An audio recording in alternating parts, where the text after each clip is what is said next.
Clivage. Now, Zhenya, there are lots of changes or important things that need to be shared concerning the WPATH. Brown news. And so Zhenya will be the next one to talk about this. Thank you. It's very hard to follow after somebody like Samuel.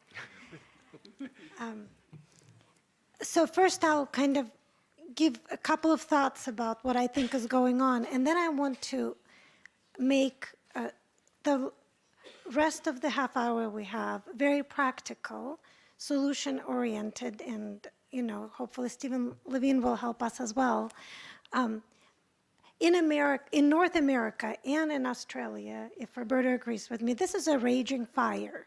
I'm not quite sure, being here in France right now, whether this is still kind of a hypothetical danger you see on your horizon, or if it's already affecting your families acutely here. But there is no question that in America, in Canada, in Australia, it is now impossible. Every family has either an affected child, niece, or dear friend. That is how ubiquitous trans-identification in young people has become. So the problem is actually really significant. And it is a societal problem. We can confidently say that the birthplace of the problem was the Netherlands, where the Dutch protocol was invented, and it became so irresistible to administer puberty blockers to young people and then see these magical transformations to their bodies. But it's also undeniable that although the birthplace of this was in the Netherlands, it really grew up and blossomed in the United States. And I don't know to what extent the rest of the world appreciates the influence that the United States is having now on the rest of the world on this particular issue, both because of the dominance of the American culture in virtually every country, and because of the financial influences that are fueling this problem in the United States, which you in Europe do not necessarily have. You're just on the receiving end of the gifts that we are exporting now.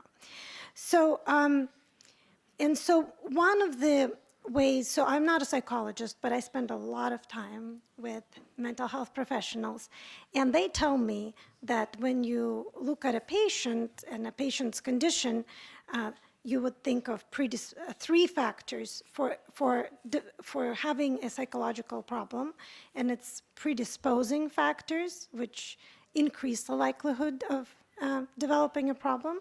It's precipitating issues that trigger the problem, and then the maintaining factors, which is self-explanatory. Is that accurate? Did I get that right? All right. So when I think about the United States as a society, that is a patient in itself. And when you think about the US society, we too need to think about the predisposing, precipitating, and maintaining factors.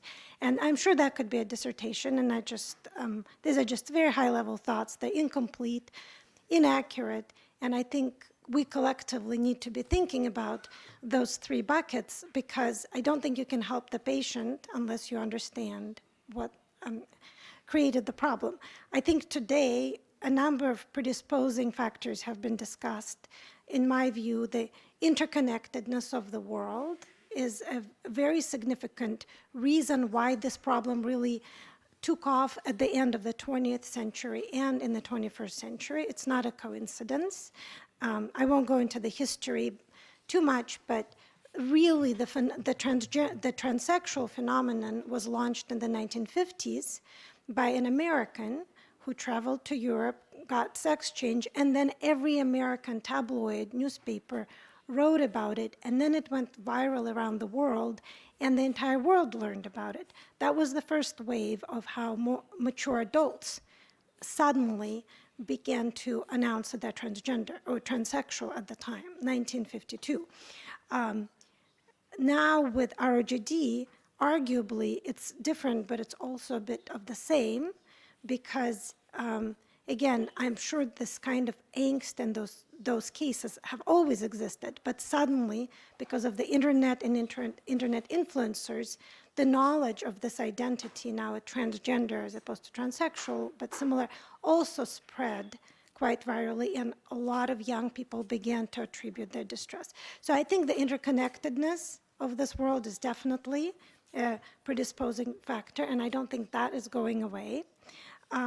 I do agree with Samuel that English language fluency, the English language is actually the axis of contagion.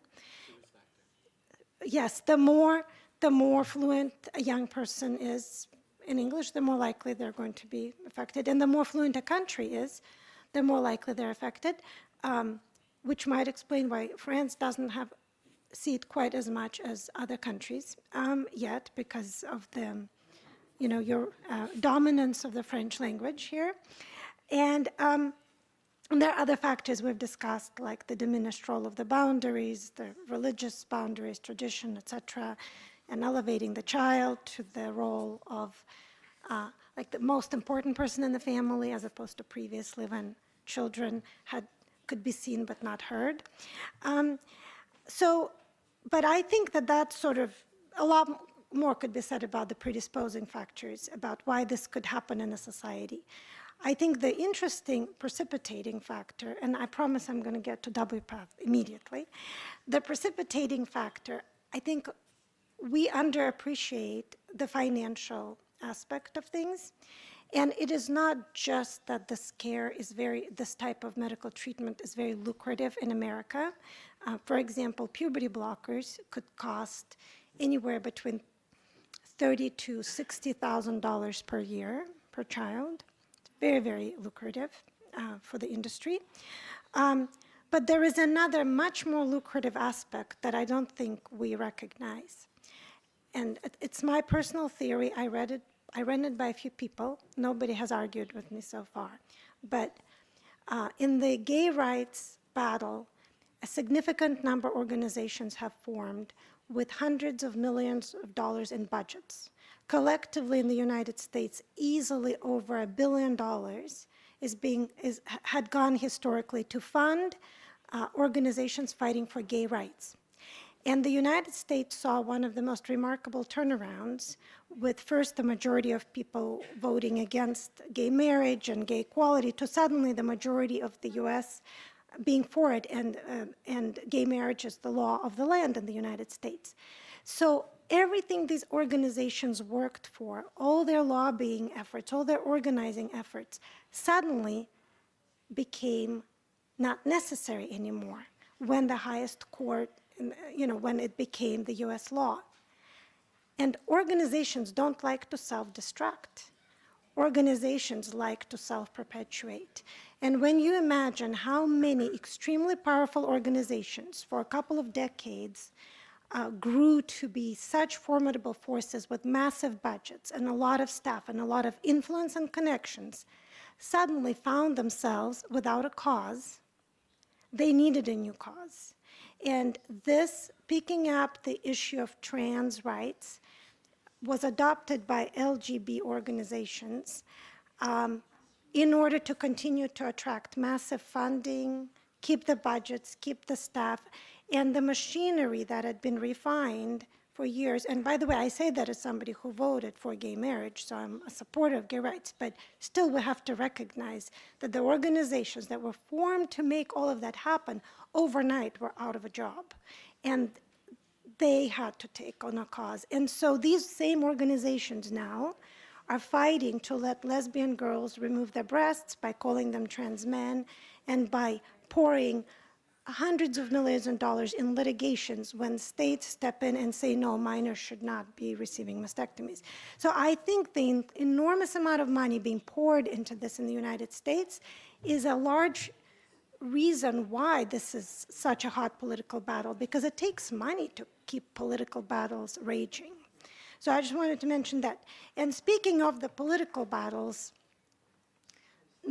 what is happening right now, and I'll let Stephen talk, and then if I have a few minutes, I'll give you some more facts, but we're in the midst of a very interesting lawsuit in the United States. So as you may know, state by state, over 20 states in the United States passed bans on the use of puberty blockers, cross-sex hormones and surgeries in young people under 18. They're frequently positioned as anti-LGBT laws, as bans. When you look at their essence, that is actually lawmakers stepping in and saying, no, these interventions have not met the threshold of a proven treatment where benefits outweigh risks, and so they should not be available in medical settings. Now, whether or not they're available in research settings is not up to the states. It is up to the federal government that governs clinical research. But regardless, the laws have been passed, and these same organizations that I talked to you about, they immediately sued. Each of the states was sued by those LGBT organizations. And one such state, Alabama, led a very skillful litigation campaign where, in the process of trying to defend their right to not provide these treatments, these interventions to young people, they made the argument that the entire path, so the opposite side said this is a proven, safe, and effective treatment. And how do we know this? Well, the international guidelines state so. And the state of Alabama said, no, these international guidelines aren't actually a credible clinical guideline. It's an activist organization called WPATH. And then the judge very wisely said, well, then the question therefore hinges on, is it a legitimate medical organization creating credible guidelines that represent medical consensus around the world? And if so, then the state of Alabama is wrong and this law cannot stand. But if it is true what the state of Alabama is alleging, then their legislature had the right to protect its citizens from potentially harmful unproven intervention. And so the judge ordered a complete discovery of documents. That meant that WPATH had to turn over every single email, every single communication related to the creation of their Standards of Care 8, which the advocates of these interventions say are proven, it's the authoritative definitive guideline. And so these documents are just now being released every day, like yesterday, a few documents were released, the day before yesterday. And the revelations are shocking. And I think this will become the story that cannot go away, especially when more and more people learn about it. We could spend hours going through the documents. At some point, if we have a few minutes, I can show you some of them. But the gist of it is that WPATH, which has built itself as the most reputable, most knowledgeable, worldwide scientific authority that everybody should listen to, and which says, yes, these treatments are proven safe and effective for children, and not giving these treatments is harmful to children, has been now revealed to having been engaged in one of the most scandalous incidents of suppression and alteration of evidence.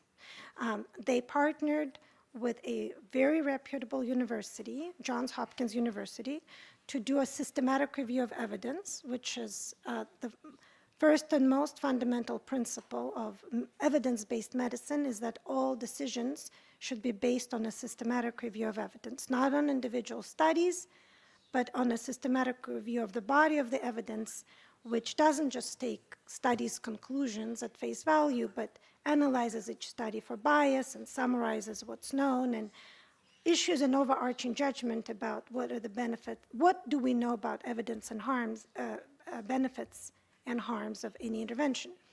And so WPATH commissioned these, and then promptly, once they began to see what data is coming out and that it did not support what they were planning to recommend, they they stopped those reviews of evidence from publication. They menaced the research team at Johns Hopkins by essentially accusing them of contractual violations, and they even though there was no contractual violations, and they suppressed all systematic reviews of evidence. And now we have if I have a slide, if there are slides, I can show you a couple of quotes, but there are direct email communications that now had to be released to the court that specifically say, WPATH leadership saying, we were instructed by the lawyers, by those LGBT organization lawyers fighting these court battles now, state by state, that we should not be allowing systematic reviews to be published and to be known about the results, because they will make winning our lawsuits not tenable, because these reviews will show there is no evidence. And these are direct quotes. This every day, more and more documents are being released. The Economist just wrote a major article about it. I predict this will be the story for the next year that will not die. And that's truly, truly, I think we are at an inflection point and a defining moment for the world to realize that we have been bamboozled by being told that the evidence, doctors have been misled. I don't know if you know any doctors. I think half of you are doctors, if not more. All the doctors I know don't have time to scrutinize studies. They follow what their medical society tells them. They follow maybe what a prestigious publication in a prestigious journal concluded, and there's been a major highly financed and organized campaign of scientific misinformation that these treatments were proven safe and effective. It's been propped up by WPATH in a very incredibly coordinated campaign. That the other revelation is that it went straight to the US government. Our head of our public health authority in the United States, Admiral Rachel Levine. Does everybody know who Admiral Rachel Levine is? So Admiral Rachel Levine is a physician, a transgender woman who transitioned as a mature adult, and said that her greatest gratitude is that she was able to transition as a mature adult, so because she was able to have children, so it's a biological, born male transition to female. Rachel Levine, who's been promoted to admiral, our first female admiral in the United States, was giving direct orders to WPATH to complete the guidelines as quickly as possible, to make them as positive to the promotion of transgender intervention as possible, and to not publish any findings that would say things like low quality evidence and uncertainty, and to make it as definitive as possible in order to win legislative battles and incorporate it into the political agenda of the Democratic Party. And by the way, I have always voted Democratic, just so you understand, this is not a political issue for me personally. So it is a scandal going to the top of the US government to win elections. It's a scandal where doctors were misled, where patients were misled, and where parents were misled. And this is happening in real time. Like, what we know today, we did not know 3 days ago. And every day, more and more documents are being released. So I do believe it's highly important. And so Stephen Levine has such a rich history with WPATH, having been the chair of one of the standards of care versions. And he's been talking about this for a long time. Everything he's been saying now is appearing in print through these emails that had to be released through court orders. But I thought it would be really fascinating to ask him to talk a bit about his experience with WPATH as an organization, because they truly are the backbone of this entire situation we're in.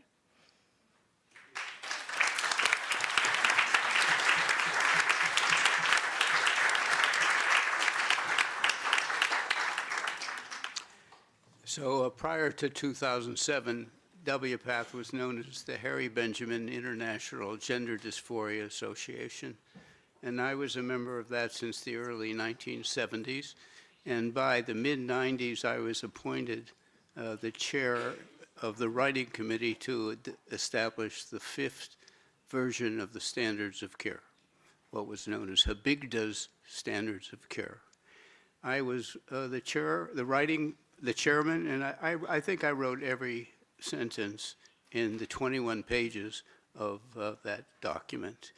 I had a committee of 8 people, and it was early in the internet, and so this international team met via the computer, never in person. Now, in 1996, late 1996 or 1997, when most of our work was done, if you ask me what evidence-based medicine was, could not tell you. If you asked me what a systematic review was, I didn't know the answer. Even though evidence-based medicine began about 4 years before that, it never trickled down into my awareness. This committee met over the course of a year and a half, and we reviewed no papers. No papers. We had a committee of diverse people. We had an endocrinologist, we had a social worker, we had a surgeon who almost never attended the meetings, and various others, including the current chairman of WPATH, Eli Coleman. And together we formed this astute set of recommendations. And the recommendations were that 2 independent mental health professionals needed to give an evaluation before anyone could get hormones. We recommended, we didn't want to recommend a number of psychotherapy sessions, but we thought everyone should have at least a few meetings with a mental health professional before anyone wrote a letter. So we wanted one letter to come from someone who had 3 to 6 meetings with a person, and another letter from a person who maybe just met one time. And we had an exception if the patient went to a clinic, like I was running a multidisciplinary clinic, and all of our staff would interview the same patient. Under those conditions, only one letter was necessary for hormones, and we needed 2 letters for surgery also. And they had to live for a year before surgery and take hormones for at least a year. Well, the presentation of the standards of care went before the executive committee of WPATH, what was Habigda, and everyone seemed to be okay with it except the chairman of the committee, and he was outraged. And he told me that he was going to form a new committee immediately after accepting our work so that there would be a 6 standards of care. And what did he object to? He objected to the fact that we asked for 2 independent letters prior to access to endocrine treatment. And so 3 years later, then the 6 standards of care came out, and it's almost word for word, except for that. 1 letter was now required. So that was my history. I attended, I think, every Habigda meeting every 2 years. And in 2000, the year 2000 in Galveston, I went to the meeting and someone was at the podium. The audience, there probably were 200 people in the audience. About 25 people were cross-dressed, men who were cross-dressed. And when someone at the podium said something that the audience didn't like, there was a bunch of boos came out. And then someone else said something they didn't like, and there was booing again. And at that time, I realized, in combination with my narcissistic wound from the chairman of the department, chairman of the committee, I realized that I could not any longer belong to Habigda because I was there as a naive young clinician thinking that I was learning about this phenomenon, and in my own way, I was pursuing the truth, trying to figure out what was going on here and what should we do about this, right? I called that scientific, however naive I was at that time, right? But when the booing started, I said, and when Dr. Green, the chairman, Richard Green, told me how wrong I had been to recommend for 2 letters, I realized that he was representing that Habigda had become, by 2000, an advocacy organization, and their intention was to spread trans care, especially surgical care. And for me, as a naive young scientist, I said, ethically, I can't participate any longer. And that's the history of my resignation in 2002. But today we have a much different thing.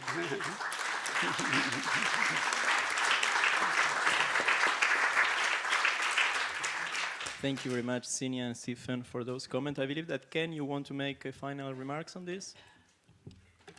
Yeah, just a couple of comments. 2 days ago, after some of these WPATH documents were released, the White House issued a brief statement saying the White House does not support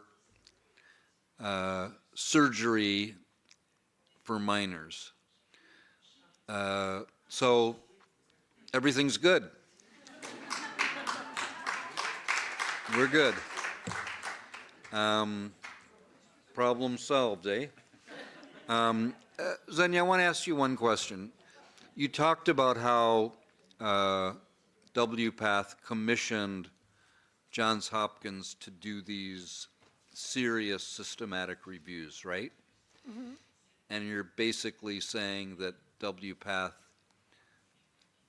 when they were learning of the results of the systematic reviews, didn't like them, so they want them suppressed, correct? Yes. Okay. But surely, Zhenya, the folks in WPATH who commissioned Hopkins to do these reviews knew what the results were going to be. Because it isn't like there's 50,000 studies in this area, right? They knew what the results were going to look like, no?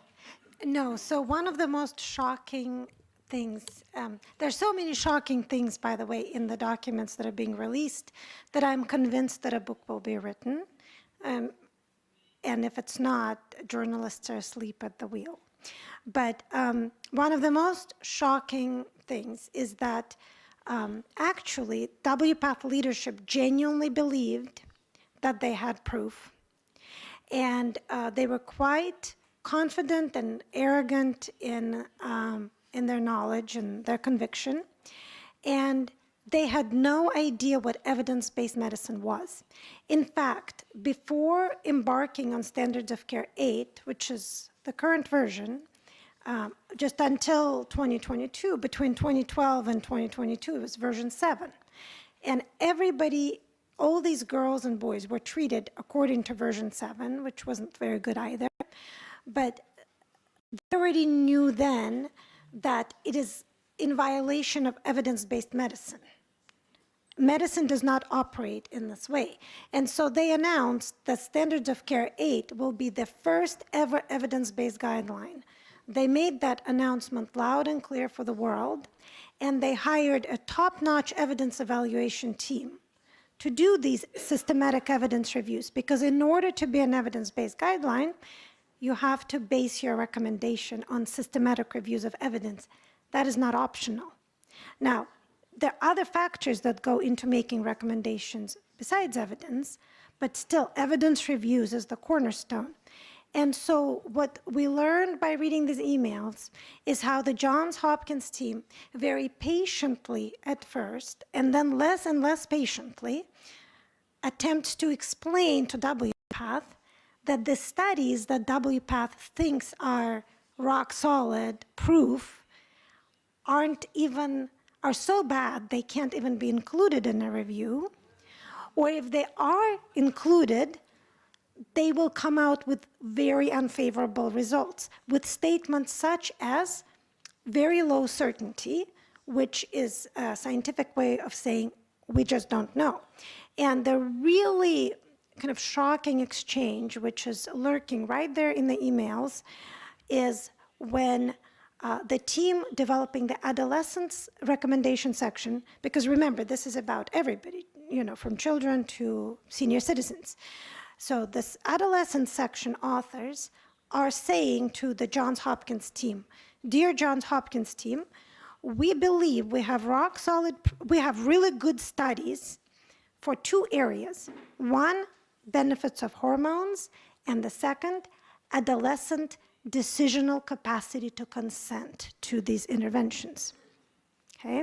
So these are the two areas where we would like to commission systematic reviews, because we believe that although what comes out on the other end will have caveats, because the studies are not, robust, they're not randomized control, their designs are not perfect, but it's nonetheless significant and meaningful enough to create a systematic review with a conclusion that would support the recommendation that A, that hormones are beneficial, and B, very importantly, that adolescents can consent, that we have evidence that adolescents have decisional capacity to make future decisions about their fertility, about their sexual function, etc. And at that point, the Johns Hopkins senior researcher says, I'd like to take a look at some of these studies that you think you have. Just sort of a scratch and sniff. I don't know if that's an expression in French. And so the adolescent team, the team developing the adolescent section sends them a few of the studies that they consider proof that adolescents can consent. And then the Johns Hopkins senior researcher reads these studies, sends 3 paragraphs of descriptions for each study, and basically says, this isn't really even evidence. At best, this is indirect evidence. Like, we can't even work with this. This isn't even approaching the threshold of a study that could even be considered. And so then, instead of transparently stating in Standards of Care 8 that it is uncertain whether or not adolescents can consent. And by the way, one of the biggest misconceptions in evidence-based medicine is that you cannot do a systematic review of evidence unless you have really good studies. This is not true. You can, and in fact should, perform a systematic review of evidence, even if there are 0 studies. It's called an empty review, and the conclusion of such an empty review is that we do not know. And that sends a very strong message to clinicians, parents, patients, who have to make the decision that the scientific community simply does not know. That's really important to know. But instead of continuing with the systematic review and saying, we've identified only 3 studies, they only represent indirect evidence, so we really do not know whether or not adolescents can consent, whether or not in the future they will regret or not, and whether they can anticipate their future adult selves. As was said earlier yesterday, that the child belongs to their future adult self, whether their future adult self would appreciate the decisions their teenage self made or not. Instead of saying we do not know, instead, the team decided to sidestep the issue entirely and just issue some vague statement saying, in deciding whether or not adolescents can consent, a clinician should consider a minor's maturity level. Sort of a statement that is self-evident, not terribly consequential. But so to your question, Ken, one of the most remarkable things in reading these emails, if one has the patience to read them all, is to appreciate that evidence-based medicine appears to be such an obscure concept to most gender clinicians that they truly do not understand what it is and how to engage in it, what role evidence evaluation plays, and that is perhaps why, had they known it, they would have never entered into a consulting engagement with a respectable research team, because they would have known that this would not help. But they were so confident and convinced and true believers in their approach that they truly were shocked when Johns Hopkins told them this is not sufficient. And when a few reviews were completed where there were more studies and the conclusions came out with we're very, very uncertain whether this helps or harms, that's when WPATH instituted a remarkable policy. They said from now on, if Johns Hopkins ever wants to publish anything, they have to go through 2 rounds of approval. The first round is Johns Hopkins has to first submit a proposal with a conclusion already written, If WPATH likes the conclusion, they allow for the development of the publication. Then once again, they have to submit the publication manuscript for approval. WPATH can alter any part of it, negotiate with Johns Hopkins. If Johns Hopkins likes the changes, they can publish. If they don't like the changes, this cannot be published. And here's, to me, was the third most shocking part.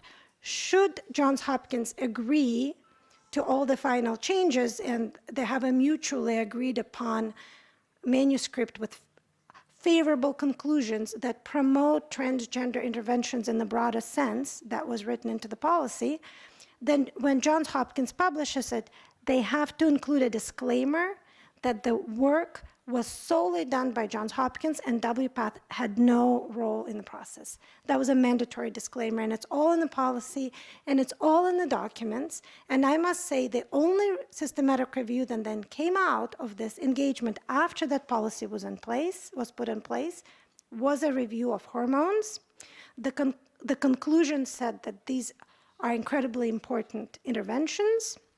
So it was a favorable conclusion that obviously had to be approved, even though the body of the review said no evidence. So the conclusion was disconnected from what the body of the actual systematic review said, and that publication verbatim carried the mandatory disclaimer that WPATH had no role in it, even though internal documents now show that very document went through a checklist on WPATH letterhead saying that it checked every box, including having a transgender author as being part of the team, including promoting transgender interventions in a positive way, et cetera, et cetera, et cetera. So once again, I do believe we're in the midst of a major scientific scandal that's unfolding right in front of our eyes.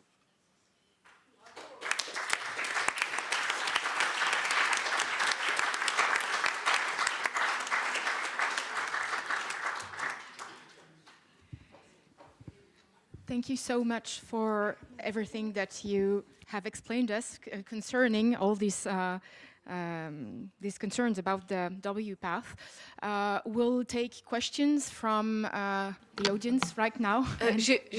Simplement juste dire. I just want to say something. What was just said is so important. I'm sure that you all understand this, what Zhenya just said. Given the documents that were published very, very recently. So thank you very much, Zhenya, for saying this. Something on what you said, but just a little information. We had submitted recently a paper with Céline, Jacques, just to inform the Belgian medical corpus about what the recommendation of SCAP, the recommendation of the CAS review and all that. And to tell you the ignorance of the people, one of the reviewer asked, what is an evidence systematic review? That was one of the questions. So. Oui. Merci Beryl. Merci Beryl. Je pense juste un mot. Thank you, Beryl. I think just a word. The most scandalous in everything that Zhenya said is that WPATH in the new policy asked Johns Hopkins to deliver the conclusions even before conducting the study. It's all very clear. I'm reading the text in English. To approve the review's anticipated conclusions. Donc, il fallait que les conclusions soient soumises So it means that the conclusions had to be submitted to WPATH even before they started the review. In that case, there was no risk of a contradiction. So this is, of course, an infringement to evidence-based scientific medicine and to any scientific work. I mean, I don't want to insist, but some of my colleagues did this, right? We saw a certain number of things. There were very strange clinical results of studies that had not even been conducted. But it's not common practice in medicine, let's face it, to have already the conclusions and to ask the authors of the study to come up with a conclusion even before the study was started. Of course, there's the pharmaceutical labs. I don't know how it works for WPATH. Is there money involved? I don't know. In oncology, yes, there is pressure. But it wouldn't go as far as to directing the conclusions. How silly to write this. I mean, that there were anticipated conclusions. Thank you, Jacques. I have a question from Andreas. So there are, in fact, 3 points. The first point is, in fact, the ROGDS is a little bit in frame of John Haidt's work.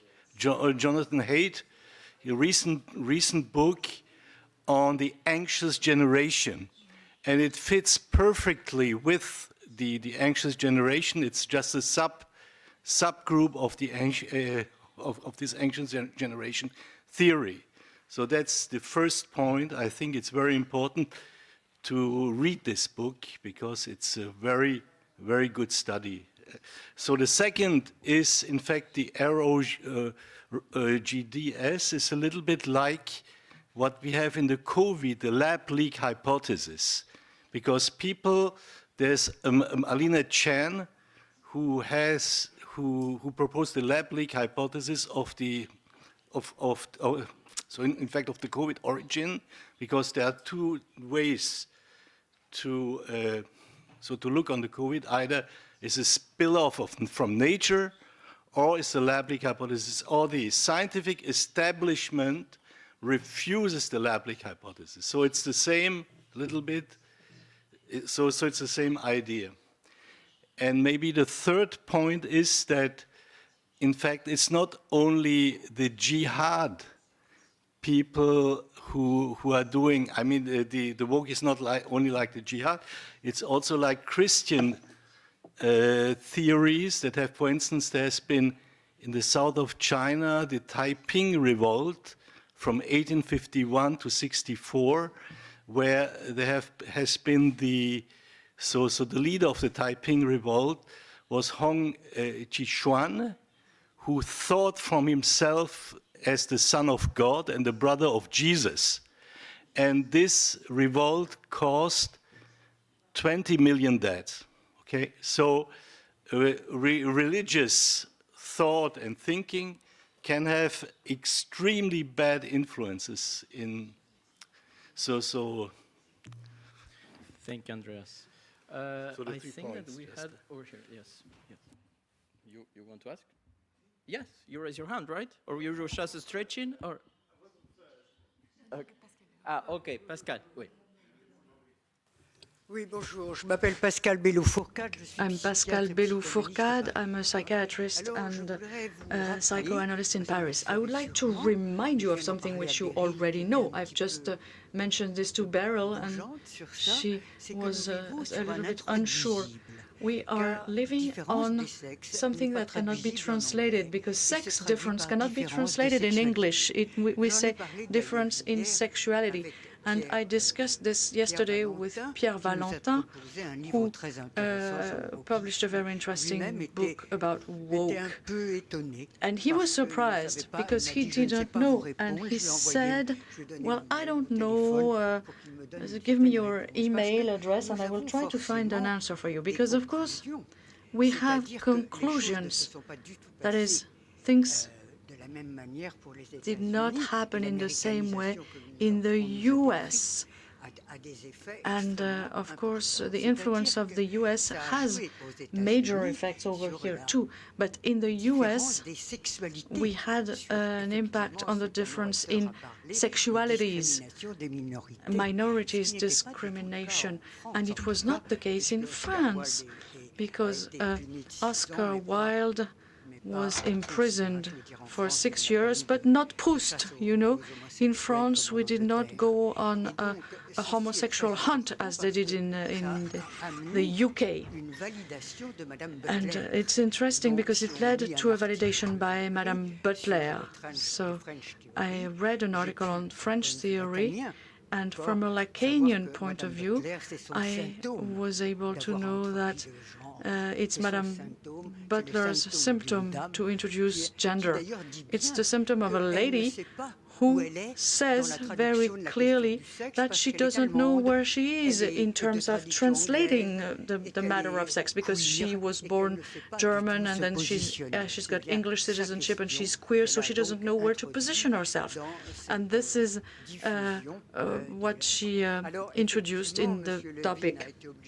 Of course, Mr. Levin had to introduce the question of religion, which in a country like ours, in France, which is a secular country, has no impact, or not so much.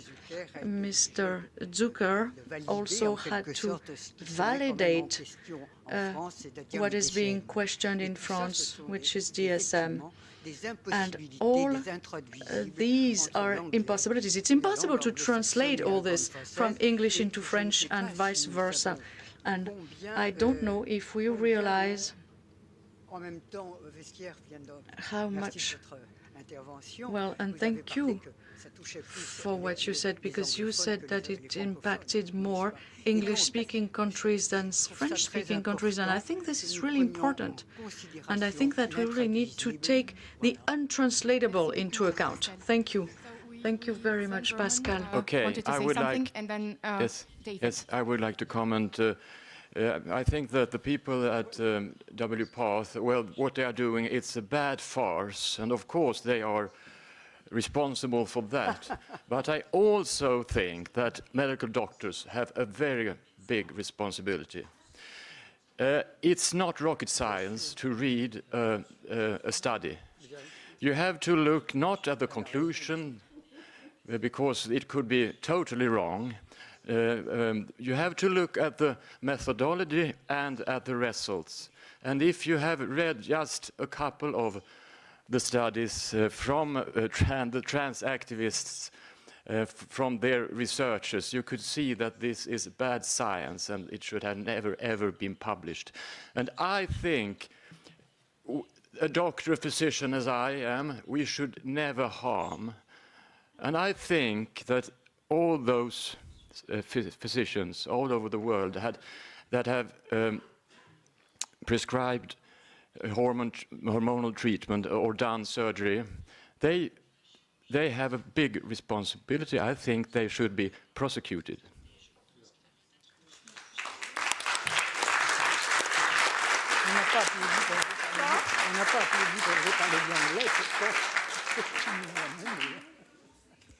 David, you.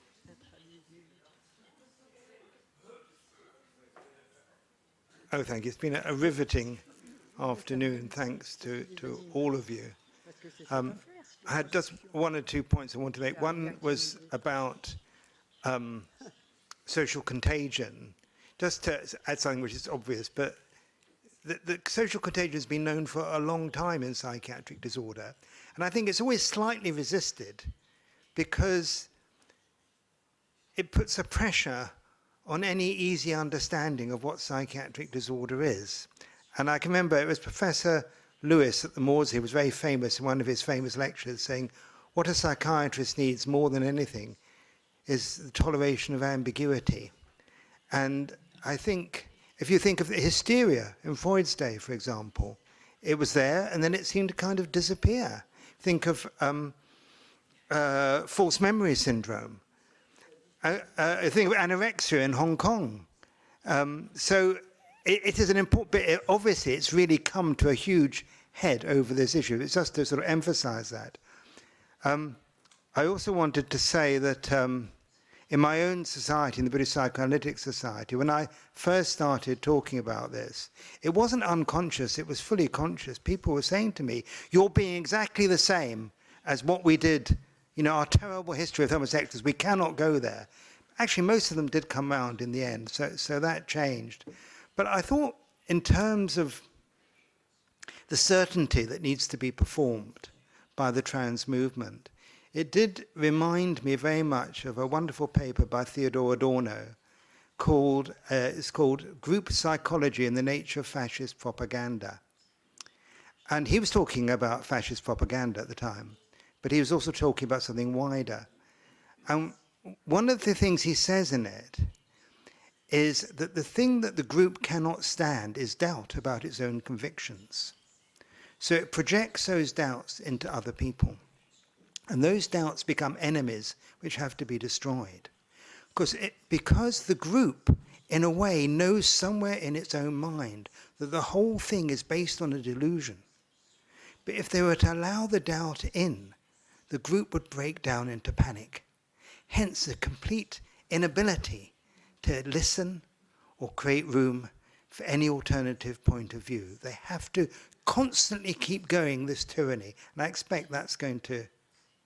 And just the last thing to say, Zhenya, I think I like your hypothesis. I think it's very accurate that organizations don't like to collapse. And I mean, it's a shame they didn't think of why couldn't we have done something about gay rights in other countries? Why couldn't we put a lot of money into that? Instead, it got diverted and they've abandoned their project and done so much harm. But I think your hypothesis is right. Oh, Ken.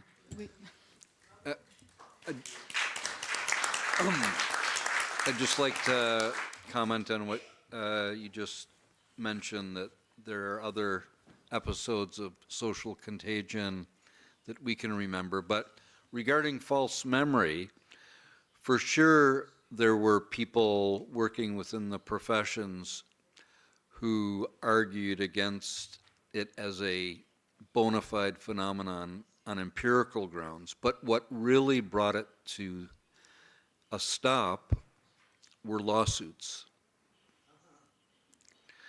And psychiatrists in the US who were propagating it, some wound up in prison or out of work. I do want to say Sven, I don't know if the solution is to lock people up. Because if you take that position, you know, should all of our colleagues who back in the day tried to change the sexual orientation of homosexual men be put in prison? I don't know if that's the best way to go, but I do think with regard to the debate we're discussing these last few days, lawsuits are going to play a role, and it'll slow the train down. And the lawsuits will, if they're successful, will happen in the US. That's my prediction. It's not evidence-based, but it's my prediction.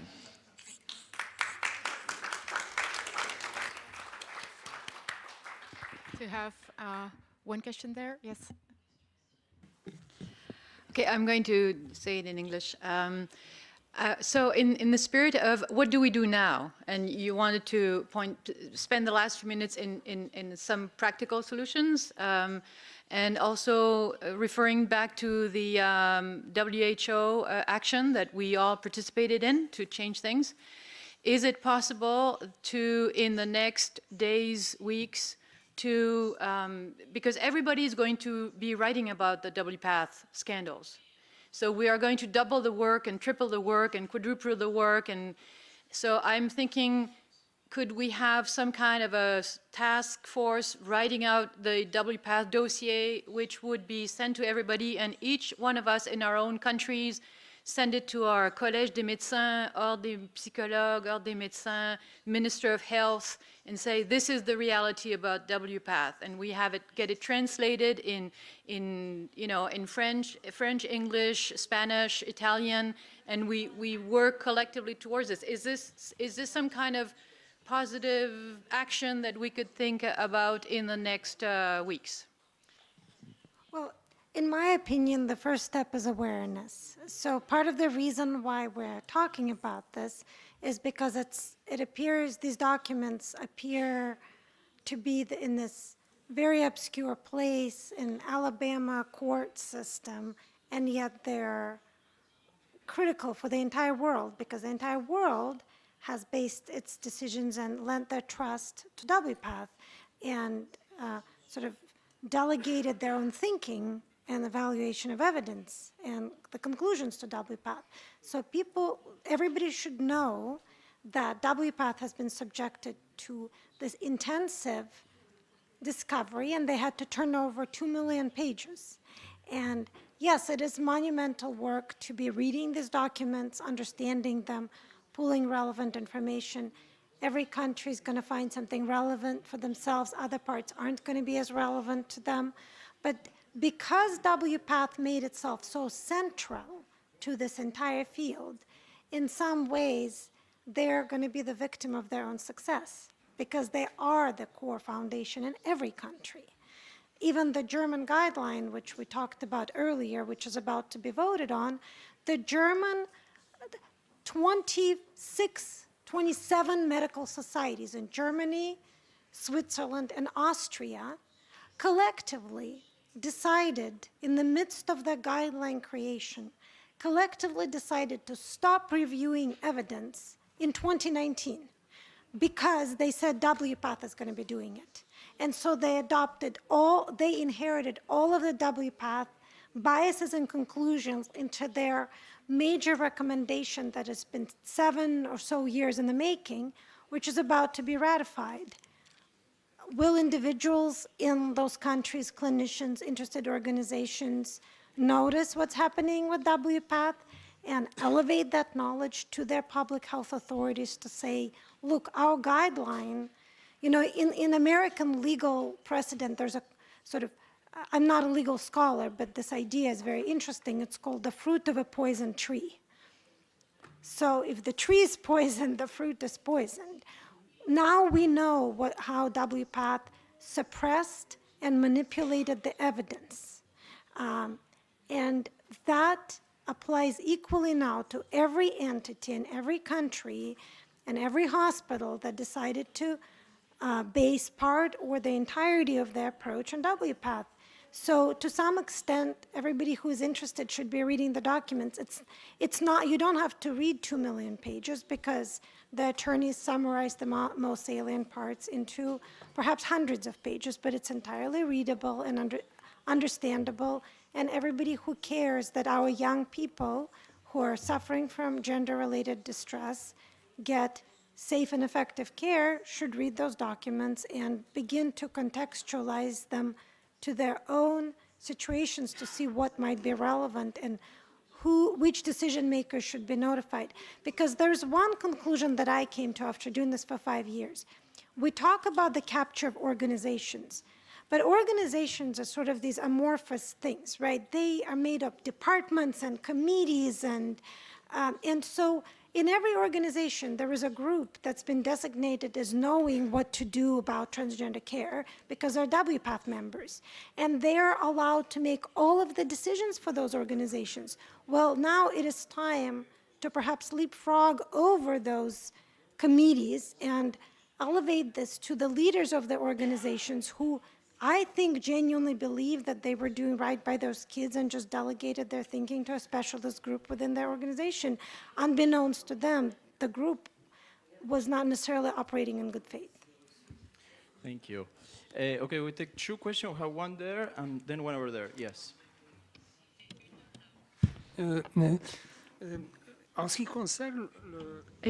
About the problem of sexuality as a whole, I think we have to start at the beginning. Camus said, wrongly naming things will add more disorder to the world, more chaos.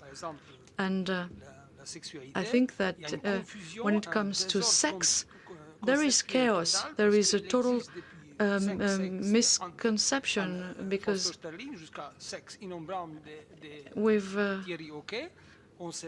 we don't know actually what sex means in terms of sexual identity, gender identity,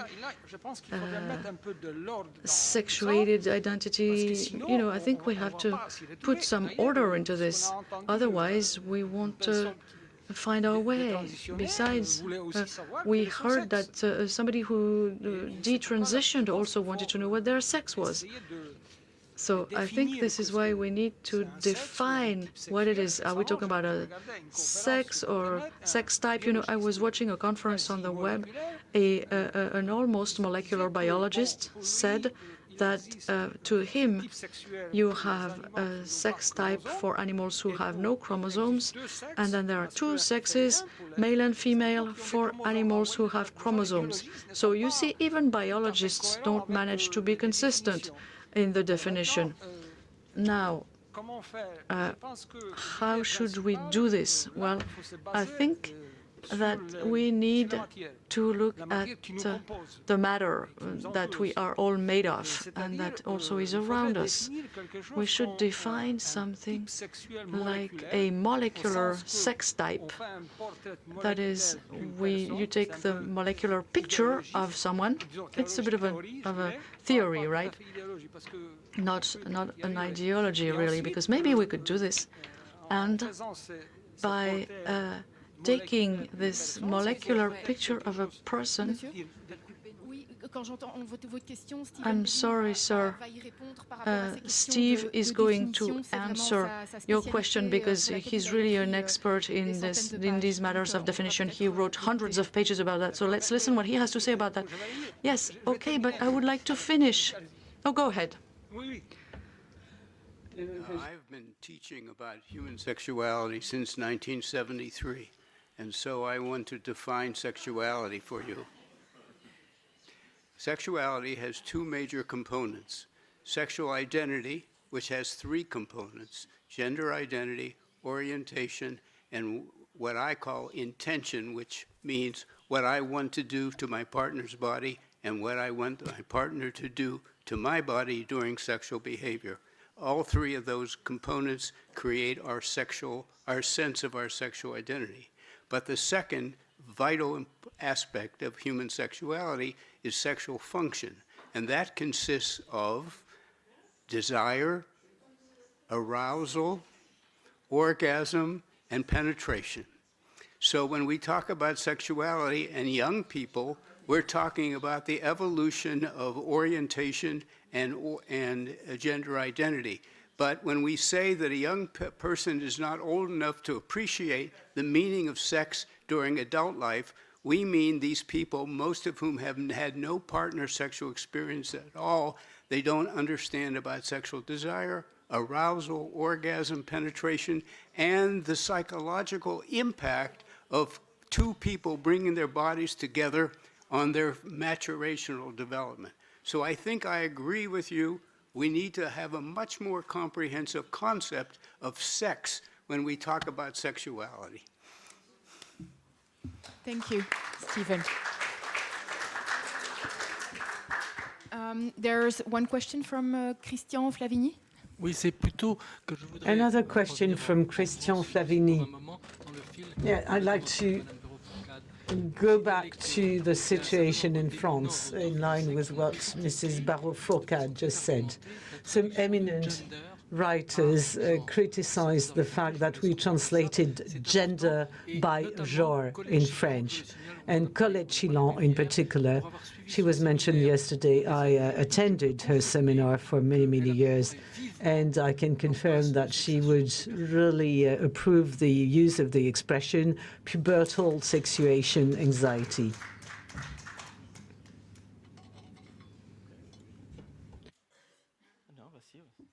Je vois qu'il y a un bras qui se lève encore?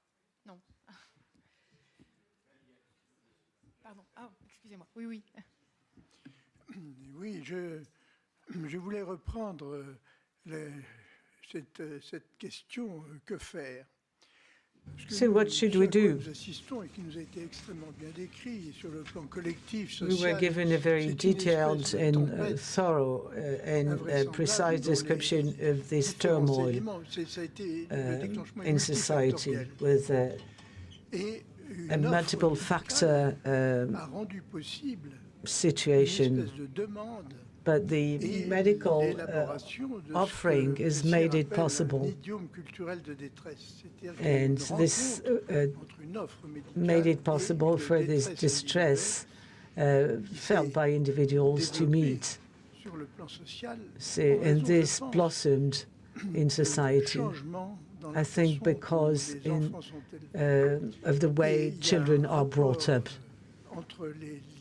And it seems to me that there's a link between the fact that you find this overindulged child in well-off families or in very poor families. But in both cases, in both types of families, children are not loved and are not supported in order so that they can organize reliable attachment to objects and make it transposable to others. And among the multiple factors that can be mentioned, I think that there's one factor which we can influence, and which is medical offering. Should we stop the possibility of surgery and medical treatment for these children, well, then it would, I think, slow down the process.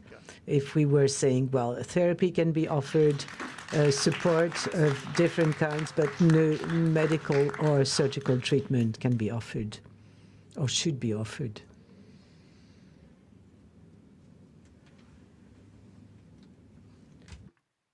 Alors, pour reprendre justement sur cette histoire de médecine, going back to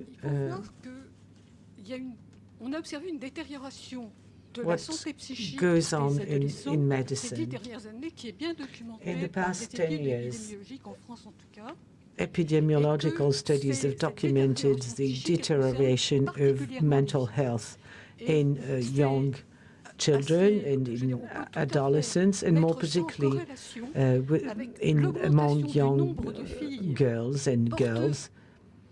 And there is an increasing number of girls with psychological disorders who ask for trans-identification.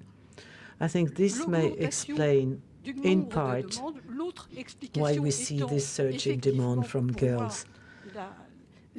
And the other factor, in my view, is the social contagion, social epidemic that is very well documented through studies on anorexia or studies on suicide or some neurological disorders.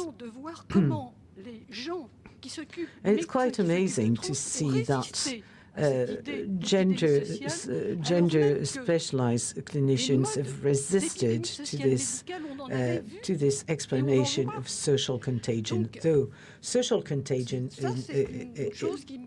is by no means something exceptional in medicine. We've seen other cases of that. And so these girls are usually vulnerable. There are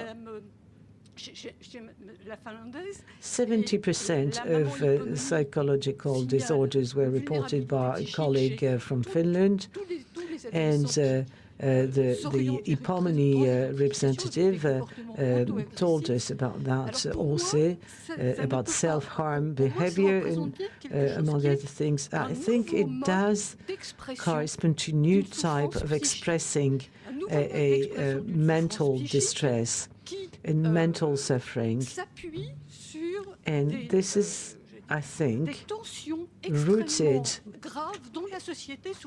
in tensions present in society around sexuation and sex.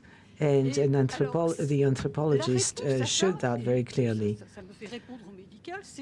And with regard to the way medicine deals with that, you see, gender dysphoria is just body image perception disorder. just like anorexia.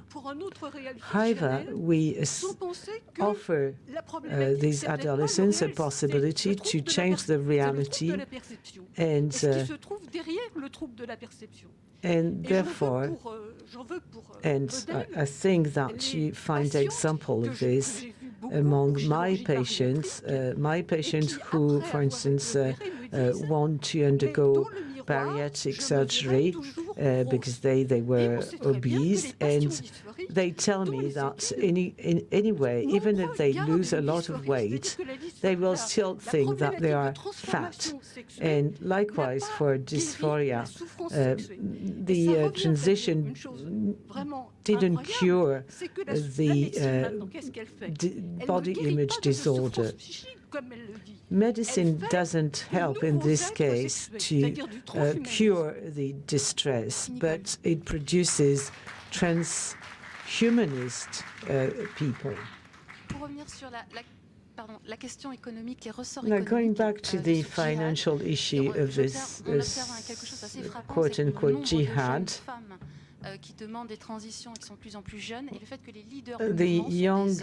the girls asking for transition are a majority of young girls, and a majority of those who help them are male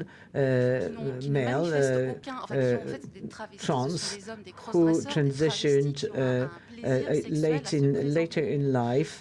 They use cross-dressing, and they decided to live it in the open. And it's amazing to see that the leaders of the movement are men of 50 or 60 years of age, and they cross-dress and they use these young patients. And they are leaders of organizations that are extremely well funded, and they carry a lot of weight. And so my question is this one. Don't you think that they are pushing for this storytelling of the need for children to transition without any questioning, because the more there are children who have transitioned in society, well, the more their cross-dressing need becomes perceived as normal in society. So maybe the transition the need to allow transition in children, unless you want them to die, maybe some sort of pretext and an alibi, because these leaders usually have behind themselves careers, including careers in the military force. For all the precious information that you gave us. Thank you so much. Tu restes avec nous, Bien. Ce matin, j'avais appelé Chantal Delsol à la barre. Ça m'était venu. This morning, I asked Chantal Delsol. Céline à droite. On verra demain. Nous avons dit, en tout cas, tenté de dire la vérité ici. Ouais. So we told the truth. Un commentaire? I'm sorry, I just wanted to make one last comment. I didn't want to leave us on that last question. I think it was an intriguing question. I will say, I, for one, do not believe that most doctors who are working to transition young people are doing it out of some malicious intent. I am sure there are some individuals, as in every society, there are some dysregulated individuals doing things for the wrong reasons. I genuinely believe that most people currently transitioning young people have been misinformed about what the science says. They truly believe that if these young people are not transitioned, they're at high risk for, if not suicide, then extremely miserable lives as adults who are not passing. And they do genuinely believe they're helping them.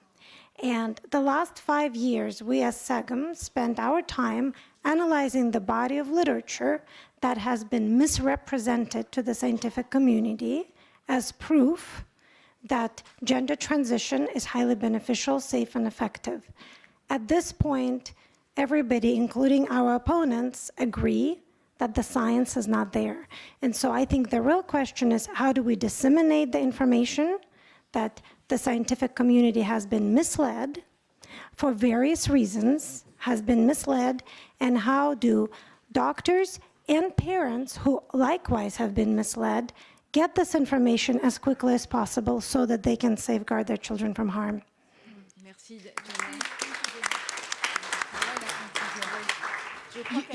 You made the conclusion. Voilà. Merci à tous, merci au public, évidemment. Merci. Thank you very much to the audience. Thank you very much to all speakers. Merci à tous les intervenants, ici et d'ailleurs. Speakers from France and abroad. Merci à tous les chefs d'orchestre d'État. And thank you very much to the moderators, Leonardo Orlando, Kirill, and of course I'm forgetting a lot of them. And thank you very much to all of you, and thank you very much to the interpreters. The interpreters thank the chair. À la technique. And thank you very much to our technicians. Peut-être voilà cette note pour les artistes aussi. And thank you very much to the artists. And also our colleague who took pictures during the meeting will have nice pictures to post on our website. Thank you very much to all of you. And as the saying goes, let's go on.